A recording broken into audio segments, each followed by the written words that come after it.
ايه الاخبار يا شباب؟ عاملين ايه؟ اتمنى تكونوا بخير. كنا صورنا الحلقه اللي فاتت اتكلمنا فيها عن ازاي تعمل خطه تسويقيه كامله تقدر ان انت بيها تحقق نتائج كويسه على ارض الواقع على مستوى المبيعات وعلى مستوى ارباح البيزنس بتاعك من غير ما تكون طويله عريضه وفيها تنظير والجو بتاع الكتب اللي ما بيكونش دايما عملي. لا، هي بسيطه وعمليه في نفس الوقت. وكنت وعدتكم ان انا هوريك ازاي حتى تقدر تعملها بالاي اي او باستخدام الاي اي اللي انتوا بتفضلوا، سواء كان جي بي تي او جيميناي. وان كنا النهارده هنستخدم جيميناي عشان انا مؤخرا بفضل جيميناي. فالبلان دي تقدر تعملها حرفيا في 5 دقايق وتقدر تطلع منها بنتيجة كويسة جدا، وتطبيقها على أرض الواقع هيخليك تقدر ان انت تحسن البيزنس بتاعك.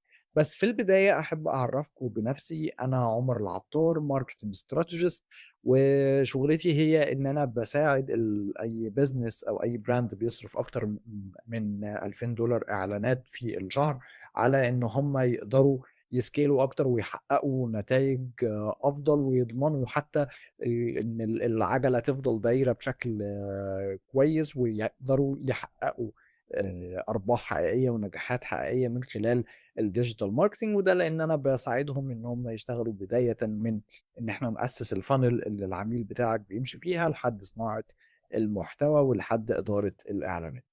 فيلا بينا نبدأ. في الحلقة اللي فاتت كنت وريتكم سبت لكم الملف ده كتمبلت تقدر تشتغل عليه بنفسك عشان تعمل الخطة التسويقية بإيدك وتنفذها بنفسك. وكل المطلوب منك المرة دي إن أنت برضو تدخل عليه لو أنت ما كنتش اشتغلت عليه قبل كده، تحمله عشان هتستخدمه عن طريق إن أنت تبعته لجيميناي ونخليه ينفذ لنا هو الخطة التسويقية اللي هنشتغل عليها. وهننفذ الكلام ده النهارده على مثال عبارة عن محل لأدوات القطط والأكل بتاع القطط والحاجات دي في مصر الجديدة. وفي تحدي بسيط جدًا كده، ألا وهو إن إحنا هننفذ الكلام ده أو المرحلة الأولى منه على الأقل في خلال أقل من دقيقة. يالّا بينا. كل اللي مطلوب إن إحنا نعمله دلوقتي حالًا هو بمنتهى البساطة إن إحنا نروح نسحب الملف، ونروح على Gemini. هتلاقيني عامله هنا temporary chat عشان ما يكونش عارف عني أي data قديمة، بالتالي تقدر تشوف النتايج بنفسك. أنا هافضّل إن أنا أستخدم الthinking في حالة زي كده، وهاطلب إن أنا أشغّل الcanvas عشان يكتبها. وكل الفكرة أهو هاكتب له الprompt دي مثلًا، وهي prompt بسيطة جدًا، جدًا، جدًا، اللي هو أنا عندي براند اسمه هابي كات شغال في بيع كل أدوات وأكل القطط في منطقة مصر الجديدة، بس عايزك تطبّق لي نموذج الخطة التسويقية اللي بعته لك دلوقتي على البراند بتاعي. النموذج أهو بيحمّل. once إنه يخلّص upload هندوس هنا ونشوف النتيجة بنفسنا هتبقى عاملة إزاي، وأراهنك إنها فعلًا هتفاجئك. زي ما أنت شايف يا صديقي، في أقل من دقيقة بدأت فعلًا البلان تظهر، وبدأ إن هو ينفّذ نفس الtemplate بالضبط، وإن هو يطبّق كل حاجة من أول إن هو بدأ يحدد ويختار السوق المستهدف، ويحدد المشاكل والآلام بتاعة السوق ده، وإن هو يحدد الرسالة بتاعتك وإيه الunique selling point بتاعتك أو العرض الفريد وهكذا. وكل ده أنت تقدر بمنتهى البساطة تعمل له export to docs عشان تقدر تفتحه كملف Word ويكون عندك الخطة بتاعتك خلصانة. ولكن ورغم سهولة الطريقة دي وجمالها وحلاوتها، بس يعني هي مش بالضرورة أفضل حاجة في الدنيا. في حاجات تانية أنا أفضّلها وأرشّحها لك أكتر. زي ما أنت شايف خلاص بقت البلان كلّها موجودة، ولو قريتها هتاخد بالك إن هي بلان فعلًا محترمة. يعني هنا بيقول لك الوسيلة اللي هاستخدمها للوصول ليهم مثلًا فيسبوك وإنستجرام، حدد لك كمان الgroups بتاعة سكان مصر الجديدة، وحدد لك حتى إن أنت تشتغل على جوجل مابس. في نظام جذب المهتمين حتى قال لك إن أنت تقدر تدّيهم عشان تعمل lead magnet أو كده، تدّيهم كُتيب PDF مجاني يقدروا إن هم يعرّفهم التفاصيل أكتر عن القطط وهكذا. فالبلان تعتبر كاملة وجاهزة فعلًا للتنفيذ، بس هي عامة جدًا، وأي حد في الدنيا يقدر يوصل لها. وعشان كده أنا ما بارشّحش الطريقة دي، وإن كانت سهلة، وإن كان لو أنت موجود في سوق مش ناضج أوي، أغلب المنافسين حواليك مش مهتمين بالتسويق، حتى لو أنت عملت الطريقة الbasic البسيطة السهلة دي، ده هيدّيك فعلًا خطة تقدر إن أنت تعتمد عليها، وعلى الرغم من بساطتها وسهولتها إن هي طلعت في أقل من 5 دقايق، ولكن النتيجة هتكون فعلًا فوق الممتازة لمّا تطبّقها، بس ده عشان المنافسين نفسهم ضعفاء نسبيًا، فده مسهّل عليك العملية. لكن لو أنت موجود في سوق لأ، في ناس تقيلة، السوق قوي، السوق ناضج بما فيه الكفاية، فالشكل ده مش هيكون مناسب. وبالمناسبة لو أنت بس مش فاهم المصطلحات اللي موجودة في الخطة الحالية، فتقدر ترجع للحلقة اللي فاتت هتلاقي فيها شرح وافي لكل التفاصيل ولكل الحاجات دي، وإيه أصلًا المصطلحات دي وإيه أهميتها، وهتفهم ليه البلان دي تعتبر بسيطة. في هنا بس ترِكّة سريعة في الplan الgeneral اللي اتعملت، إن أنت بمنتهى البساطة لو عايزها تبقى مفصّلة أكتر ممكن تدوس هنا وتسحب كده على very long مثلًا، هيروح Gemini بمنتهى البساطة واللذاذة اللي في الدنيا هيطوّلها أكتر ويخلّي فيها details أعمق لو أنت حابب ده. فالموضوع فعلًا بالشكل ده هو فائق البساطة، بس again مش ده اللي أنا أنصحك بيه، وفي طريقة تانية هتتعب فيها شوية، يعني هتاخد أقصاها نُص ساعة أو ساعة أوي يا عم حتى ساعتين، الbusiness بتاعك أكيد يستاهل ده، وهتعرف تطلع برضه بنتيجة كويسة جدًا، جدًا، جدًا. أوكي، يالّا بينا نبدأها. الطريقة الجديدة مش فارقة عن القديمة حاجة، هي بقى الموضوع بسيط جدًا ونفس البساطة، كل الفكرة إن أنا بادّي له تفاصيل أكتر عن الbusiness بتاعي، وباساعده إن هو يفكّر معايا في الأمور اللي أنا عطلت عندها. يعني تعالَ نقرا الprompt اللي اتكتبت سوا. دلوقتي أنا عندي brand اسمه happy cat شغال في بيع كل أدوات وأكل القطط في منطقة مصر الجديدة. تمام، جمهوري المستهدف هو العائلات اللي عندها قطط وبتهتم بيها فعلًا مش بتأكّلها أي حاجة وخلاص. أنا هنا ما استنيتش إن هو يعمل لي الحاجات البديهية أو السهلة أو الواضحة بالنسبة لي، لأ، أنا قُلتها له، وقُلت له مثلًا إن عادةً الناس دي بتكون أهم مخاوفها هي إنها بتخاف من الأكل المضروب واللي جودته ضعيفة، وكمان بيبقوا عايزين يشتروا ألعاب ممتعة لقططهم مش عارفين إيه المناسب. فأنا هنا فعلًا حتى حددت له إيه المخاوف، ده معناه إن أنا عملت اللي عليَّ شوية، أنا فتحت الملف اشتغلت عليه نسبيًا، حددت نقط كتير، بس جيت عند نقطة معينة مثلًا عطلت فيها. أنا مثلًا قُلت له: "بس أنا بصراحة ما أعرفش إيه العرض الفريد بتاعي اللي هو USB أو الunique selling point ولا إيه العرض الذي لا يُقاوم اللي ممكن أقدمه ع للaudience بتاعي يعني، عايزك تدّيني 10 اقتراحات عشان أنا شغّال على خطة تسويقية باستخدام النموذج ده، وجيت عند النقطة دي مش عارف أحددها." فبمنتهى البساطة أنا برضه رفعت له الفايل، فهو عارف أنا باتكلم على إيه، هاعمل نفس الكلام أخلّيه thinking. أنا بافضّل أخلّيه thinking عشان ياخد وقته في التفكير ويبقى نسبيًا creative وهادوس كده. فعلًا هتلاحظ إن هو بيفكّر للحظات وبعدين هيبدأ يظهر النتايج ويرشّح لي التفاصيل اللي أنا كنت طلبتها منّه واللي ما كانتش واضحة بالنسبة لي. فهنا مثلًا أولًا مقترحات العرض الفريد، هنا بيقول لك مثلًا options زي الضمان الأصلي فقط، التعهُّد بإن كل كيس طعام يخرج من محلك يحمل باركود المصنع الأصلي مع سياسة استبدال فورية إذا ثبت غير ذلك.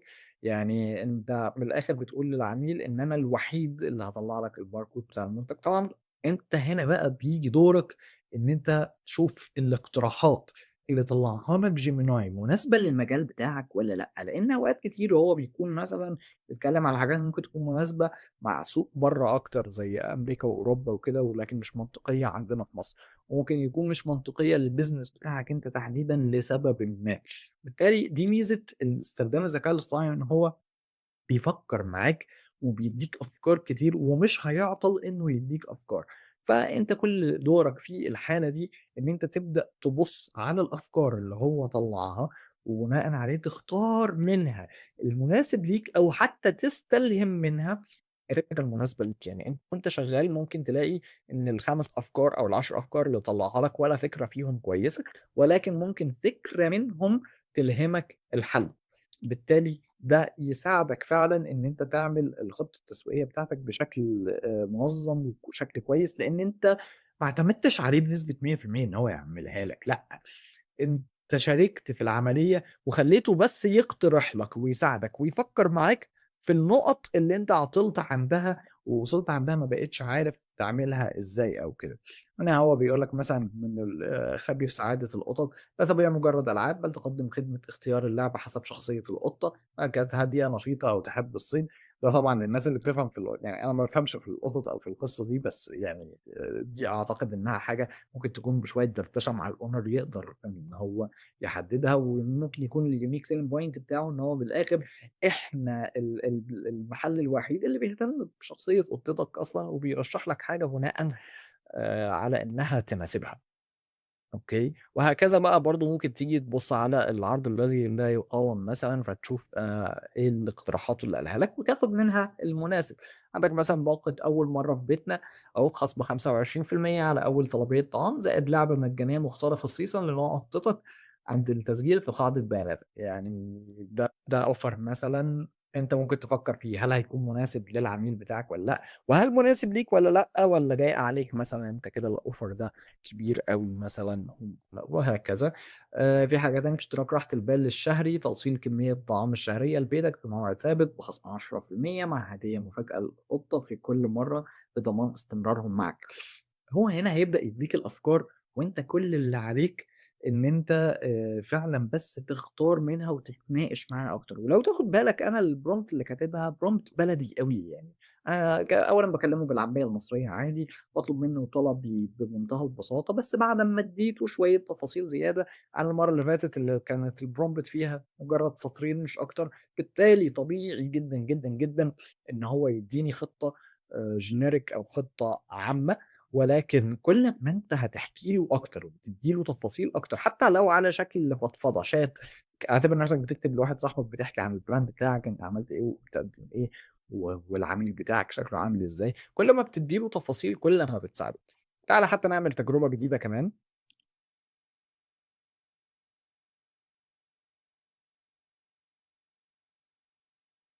هنا دي نفس الprompt اللي فاتت، ولكن الفرق إن أنا كنت حددت unique selling point، وكنت حددت العرض الذي لا يمكن مقاومته يعني بمعنى أصح. أنت لمّا هترجع تقرا الfile أو لو شُفت الحلقة اللي فاتت هتعرف كويس أنا باتكلم على إيه هنا. هتلاقي إن أنا باقول إن أنا إن إحنا مثلًا unique selling point بتاعتنا هو إن إحنا متجر متخصص فقط في المنتجات التي لا تحتوي على مواد حافظة أو ضارة أو منوّنات صناعية. خُد بالك ده بناءً على إيه؟ إن إحنا كنا قُلنا إن الaudience بتاعنا بيخاف من جودة الأكل اللي قطته بتاكله. وهكذا بقى لمّا أنا رجعت اديته شوية تفاصيل أكتر، وقُلت إن مثلًا العرض الذي لا يقاوم بالنسبة لنا هو إن أنت اشتري باكيج الصحة اللي هو أكل زائد فيتامينات، واحصل على قسيمة فحص مجاني لدى أحد العيادات البيطرية المتعاقد معاها في مصر الجديدة. يعني أنت العميل بتاعي في الحالة دي أنا كنت محدد مسبقًا إنه هياخد أكل وفيتامينات، وكمان له كشف مجاني في عيادة بيطرية. فده عرض صعب إن الناس تت ت ترفضه يعني أو تكنسله، بالتالي هيبقوا مستعدين يدفعوا الفلوس مقابل ده. وفي الحالة دي قُلت له كمان إنه غالبًا هاستخدم إعلانات فيسبوك وإنستجرام عشان أوصل للناس وأبيع المنتجات من خلال الموقع بتاعي، وباحاول أعمل خطة تسويقية وفقًا للنموذج ده، بس محتار في إزاي أطبّق جزء تقليل المخاطر على العميل، ومحتاجك تدّيني 10 أفكار لتقليل المخاطر على العميل بتاعي. again لو أنت مش فاهم أنا باتكلم على إيه، يُفضّل ترجع تشوف الحلقة اللي فاتت، لإن الكلام ده كلّه مشروح فيها بالتفصيل. وهنا زي ما أنت تقدر تشوف دلوقتي هو فعلًا بدأ يدّيني ال10 أفكار في النقطة اللي أنا طلبت منه إن هو يقترح لي أفكار ليها، واللي هي كانت أفكار لتقليل المخاطرة عشان العميل يعني يثق فيك، حاجة شبيهة بفكرة الضمان بمعنى أصح. إزاي هتخلّي الناس تثق فيك وتطلب وهي مش خايفة إن هي تطلب أو تعمل order. وهنا لقينا مثلًا إن هو من ضمن الأفكار اللي بيقترحها ضمان القطة الانتقائية. بما إن القطط مشهورة بالعناد في الأكل، قدّم ضمان باستبدال المنتج أو استرجاع ثمنه إذا لم تتقبل القطة نوع الأكل الجديد، شرط استهلاك كمية بسيطة للتجربة. مثلًا على سبيل المثال دي فكرة ممكن ما تكونش مناسبة. again أنت اللي بترجع تحكم وتشوف ال إيه المناسب وإيه مش مناسب. أنت كده في الحالة دي مثلًا إحنا طلبنا منه 10 أفكار، أنت كان ممكن تطلب منه 20 فكرة، ممكن تطلب منه أكتر من كده، بحيث إن أنت تبدأ فعلًا تستلهم منه الأفكار اللي هتساعدك وتساعد الbrand بتاعك.